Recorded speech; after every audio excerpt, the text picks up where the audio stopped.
Matt Olson walks off the Detroit Tigers, and the Braves take game 2 of this 3-game series, and they have now won 9 of their first 10 series, and they are the only team yet to lose a series in this Major League season. We're 6 weeks in.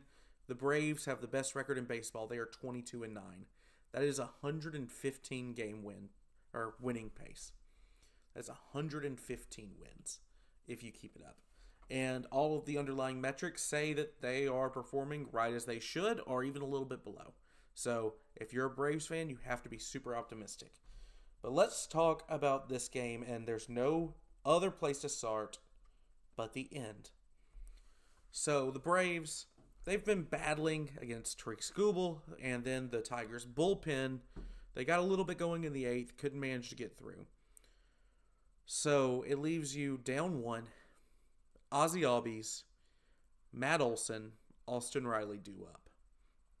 And I was thinking to myself, while I was watching the end of this game with my family and everything, of if Kenley Jansen can get Ozzie Albies out, I would absolutely walk Matt Olson, because I don't think Austin Riley can win this game with Matt Olson running.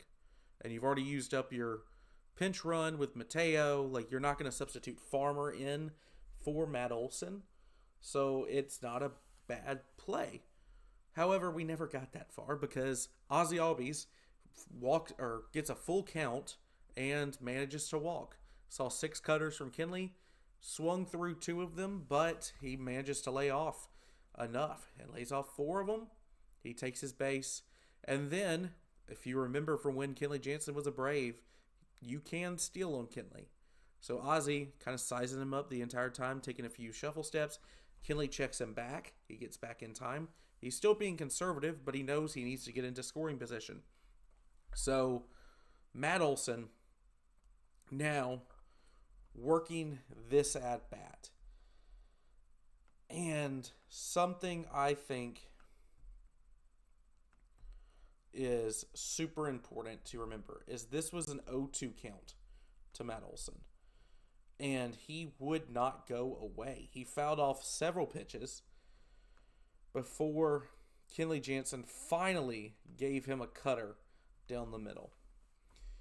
You start out with a foul ball cutter, 0-1. Another foul ball cutter, 0-2. Kenley gets a little bit cute. There was a sinker towards the top end of the zone, but that's fouled off by Matt Olson. It's 0-2. The slider is in the dirt.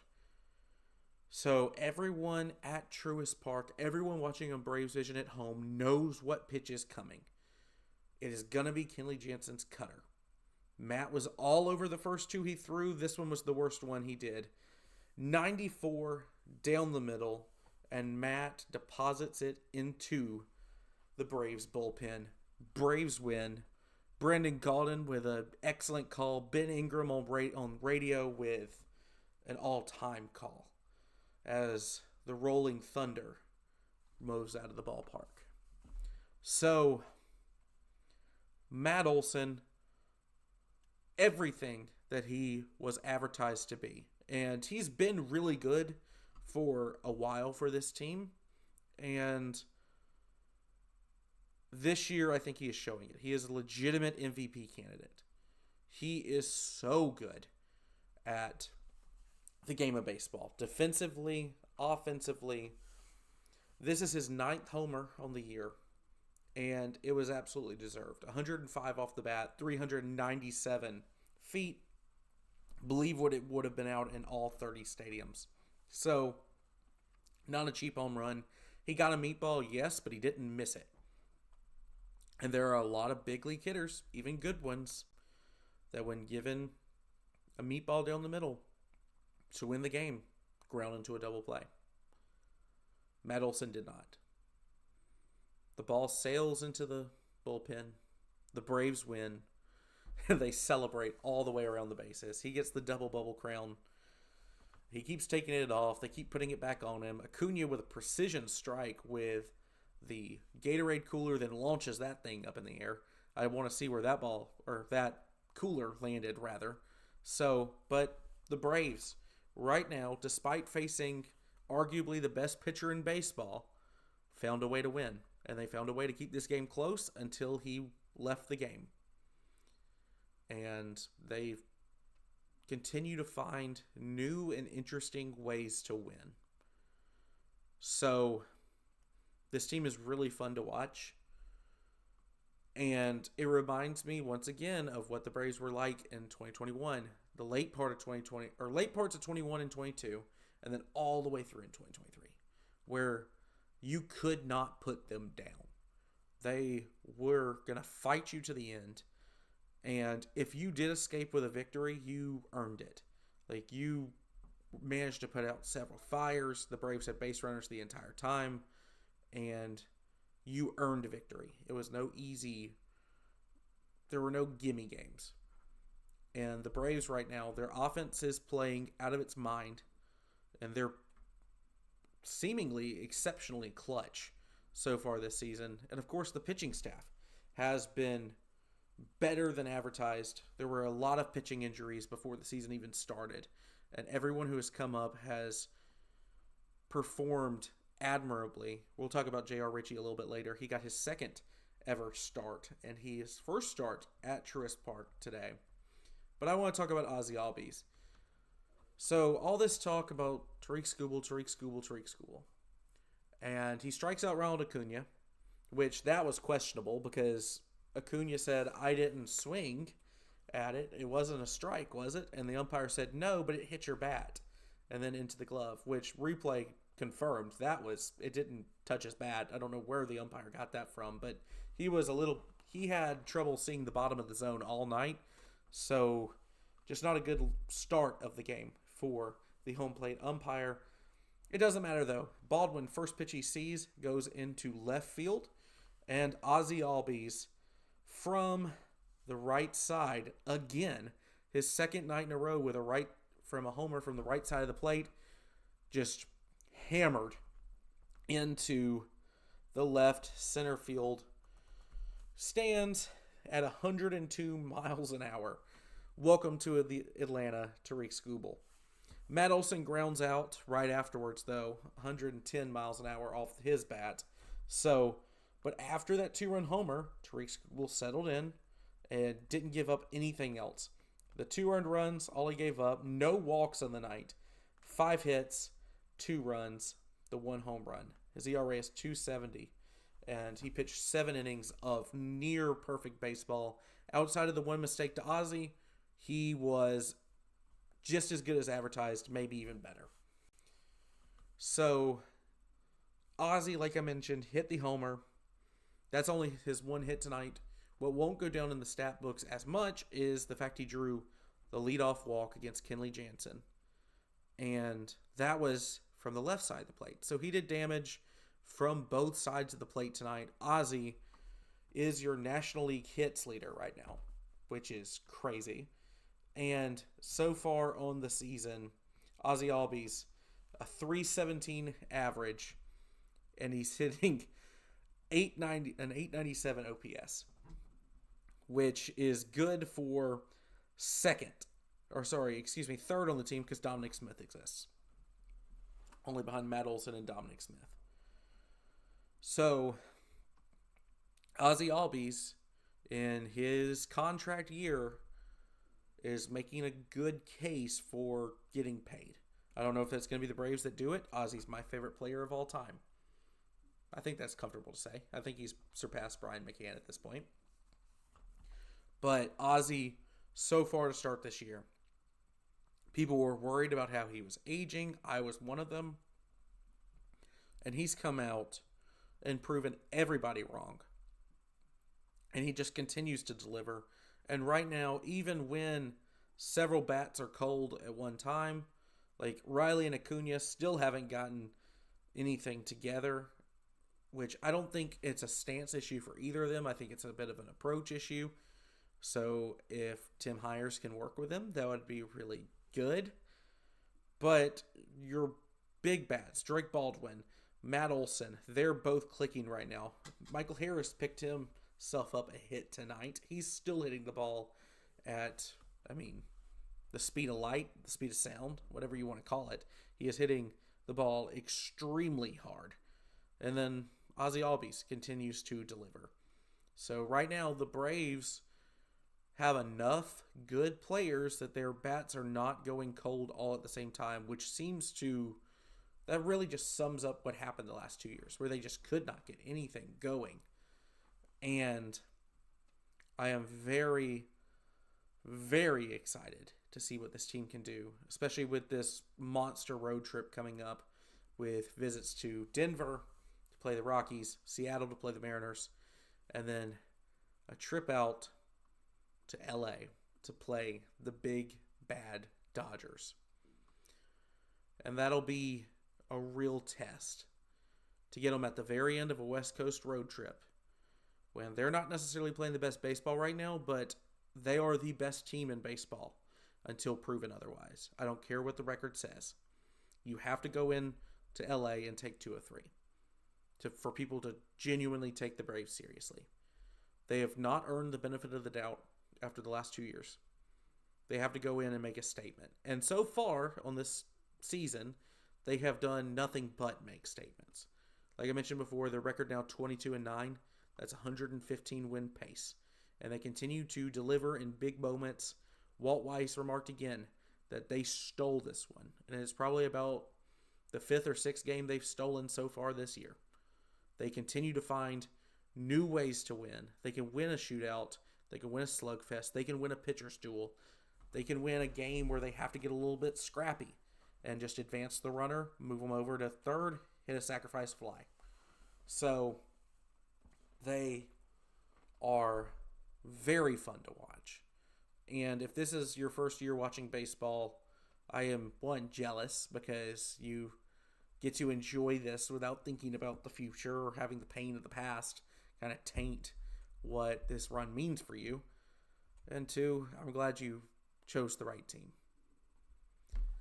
Let's talk about J.R. Ritchie, because J.R. Ritchie making his second ever start, he was given a 2-0 lead early, and he knew who he was facing on the other side. This Tigers lineup, not the hottest in baseball or anything, but they're capable for sure. So not a lineup to take lightly. And really, any major league lineup is not to take lightly when you're only making your second career start.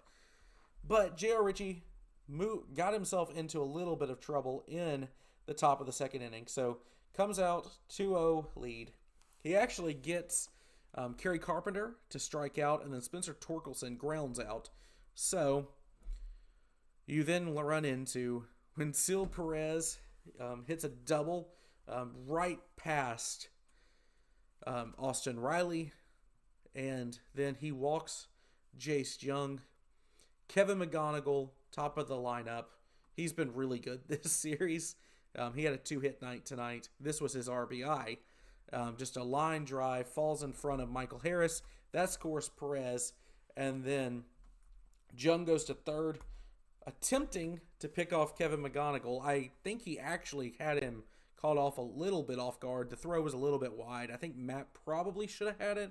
Either way, the error goes to J.R. Ritchie.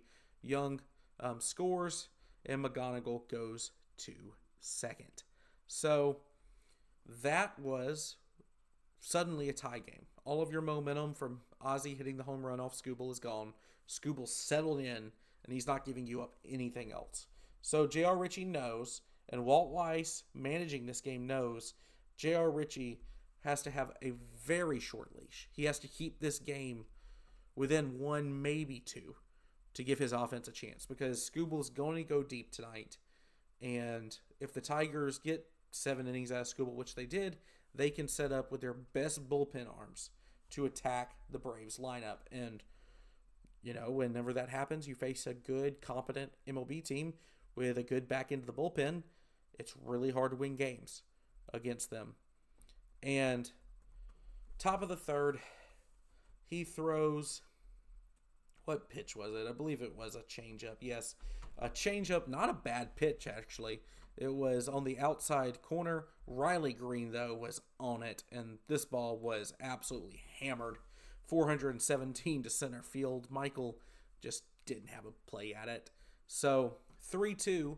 However, this is where I thought the maturity of J.R. Ritchie showed through. And I have been very vocal on this show, even before he was called up, that J.R. Ritchie is mature beyond his years. That whenever I've had few brief conversations, whenever I've interviewed him post game down in Double A Columbus, he has been incredibly mature. He knows the game of baseball, but he's also very emotionally stable. He doesn't let himself get too up or too down. And obviously, I've never met Max Fried or had the pleasure of talking to him, but he reminds me of, in a way, of the way Max Fried is, where he just will go and be even keeled with you for 7 innings, and then you look up and he gave up 2 hits and 1 run. That feels like J.R. Ritchie. Him, Spencer Schwellenbach. Those are probably the 2 recent Braves that I would give as a comp for J.R. Ritchie. Schwellenbach, the arsenal, is actually pretty similar as well. So Ritchie locks down, gives you 5 1/3 innings, gives you some desperately needed length, and the Braves bullpen says, we can take it from here. Dylan Lee comes out in the 6th inning and just gets 2 outs immediately, and then goes right back out there for the 7th. He has 4 strikeouts over those 5 batters he saw. Reynaldo Lopez makes his first relief appearance as a Brave. He gives you 2 innings of perfect baseball, 2 strikeouts.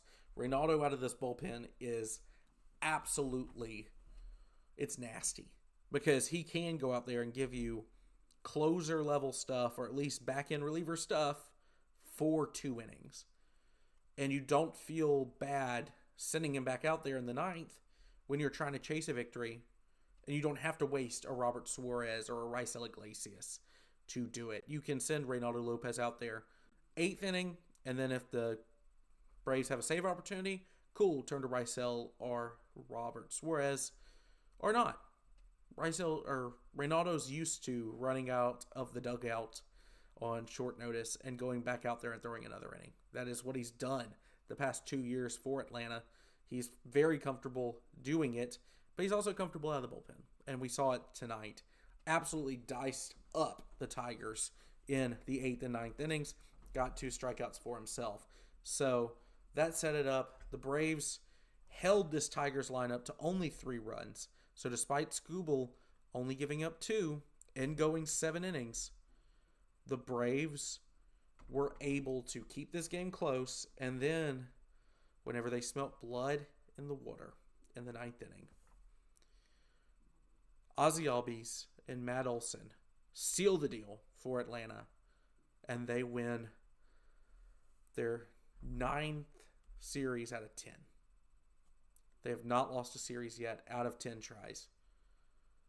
So, and this is a team that just got Dylan Lee back from paternity leave. Raisel Iglesias should be due back within the week. He's already throwing. He seems fine. Spencer Strider will make his season debut on Sunday. J.R. Ritchie will stay with the big league ball club, at least according to Walt Weiss, that he wants them to make a start in Seattle. That's where J.R. Ritchie's from. So, welcome. You got 3 big games to start your big league career. You got your MLB debut in Washington, give up a home run on the first pitch. Then you make your home debut in front of, 30,000 roaring fans. They were loud tonight in Truist. You could hear it on the broadcast really well. And you just don't have your stuff, but you fight through it. And I thought J.R. Ritchie did fantastic tonight. And then he's going to be rewarded with something that may be more stressful than either of them. He gets to go home and make a hometown start at T-Mobile Ballpark for the team he used to root for as a kid. So they actually told this story. I'm friends with Jack Johnson, the broadcaster for Double A. But his name is actually Ian Ritchie Jr. But they didn't want to call him Ian because, that was his dad's name. It makes it confusing in the household. And growing up in Seattle at the time he did, they didn't want to call him Junior because everybody would say that, you're kind of ripping off Ken Griffey Jr. I mean, that's the superstar. That's the man in Seattle at that time. So they start calling him JR, and the name sticks. So, very interesting. Looking forward to seeing J.R. Ritchie stick with the big league club and just learn this year as the season progresses. Very vocal about, I think that Didier Fuentes also deserves a spot in this lineup. I think right now the bullpen is the best place for him, and they do seem to want to keep him up. So, very, very hopeful that he will be the one, that he'll get to stay, and then maybe like a Joel Payamps or a Jose Suarez are cap casualties whenever Raisel Iglesias and Spencer Strider inevitably make their debuts. So, or their return. Excuse me. So, looking at the game 3 tomorrow, 12:15 start, so it should be a pretty warm one. Did the Clingstones Day game today, so it wasn't as hot as it could be in the summertime, but it weighs on you after a while. Framber Valdez, the lefty, in his first year with Detroit, he's 2-1, 3.41 ERA, 24 strikeouts for the Tigers, and he will go against the Braves' suddenly reformed Bryce Elder, who's 3-1 on the season, 1.95 ERA, 31 strikeouts. And Bryce Elder, he's looking like a brand new man. That cutter that Maddox taught him is absolutely lethal, even at a big league level. And the Braves will look to sweep the Tigers before they head out west to do battle with the Rockies. And I just assume, based off of everyone's TBD for the Rockies series, but I do assume it would be Sale, Holmes, and then Strider for Sunday. So very excited for what the future of the Braves holds, because I think right now this is the most fun team to watch in baseball. They're the best team in baseball, and I look forward to watching them every single night. And I hope you do too.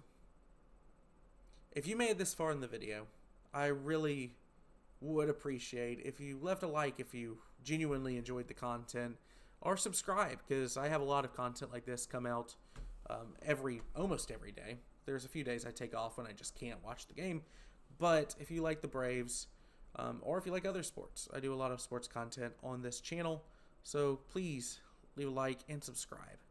It helps me out more than you could ever know, and from the bottom of my heart, I do thank you if you made it this far in the video. So, until tomorrow, I'm Caden Sturgis. Peace up, A-Town down, and chop on.